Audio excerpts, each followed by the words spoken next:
എങ്ങനെയുണ്ട് പുതിയ സ്ഥലം? തൃശ്ശൂര് പൊള്ളിയല്ലേ ഗടി. അമ്മി മോനെ ഹാപ്പി അല്ലേ? പിന്നെ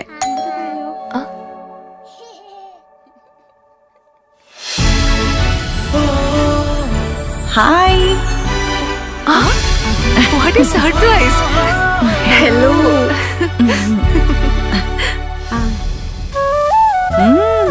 കൊള്ളാലോ.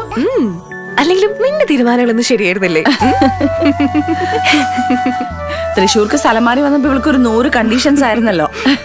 സിറ്റിയുടെ നടുക്ക് തന്നെ ഒരു ലക്ഷറി ഫ്ലാറ്റ് വേണം, അതും നല്ല ലൊക്കേഷൻ, നല്ല ഇന്റീരിയർ, പിന്നെ swimming pool, gym, and most importantly വിശ്വസിക്കാവുന്ന നല്ല സ്ട്രോങ് ബിൽഡറും. ഇതെല്ലാം ചേർന്ന ഒറ്റ ഓപ്ഷൻ എനിക്ക് ഉണ്ടായിരുന്നുള്ളൂ, Orex builders. Orex, the builders of trustworthy home spaces. Orex Builders Private Limited, adorning lives. ഉപതെരഞ്ഞെടുപ്പ് ഒഴിവാക്കാമായിരുന്നുവെന്ന് സിനിമാ സംവിധായകൻ ലാൽ ജോസ് പറഞ്ഞു. ഇങ്ങനെ ജനങ്ങളുടെ കാശ് കുറെ പോകുന്നുണ്ട്. ചേലക്കരയിൽ വികസനം വേണം, സ്കൂളുകൾ മെച്ചപ്പെട്ടു, പക്ഷേ റോഡുകൾ ഇനിയും മെച്ചപ്പെടണം. തുടർച്ചയായി ഭരിക്കുമ്പോൾ പരാതികൾ ഉണ്ടാകും. തനിക്ക് സർക്കാരിനെതിരെ പരാതിയില്ല. ചേലക്കരയിൽ മത്സരം പ്രവചനാതീതമാണ്.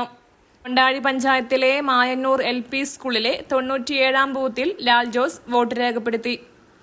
News desk any time news. കൂടുതൽ വാർത്തകൾക്ക് ഞങ്ങളുടെ ചാനൽ സബ്സ്ക്രൈബ് ചെയ്യുക. ഫേസ്ബുക്ക് ഫോളോ അപ്പ് ചെയ്യുക. വാർത്തകൾ വേഗത്തിലറിയാൻ എനി ടൈം ന്യൂസ്.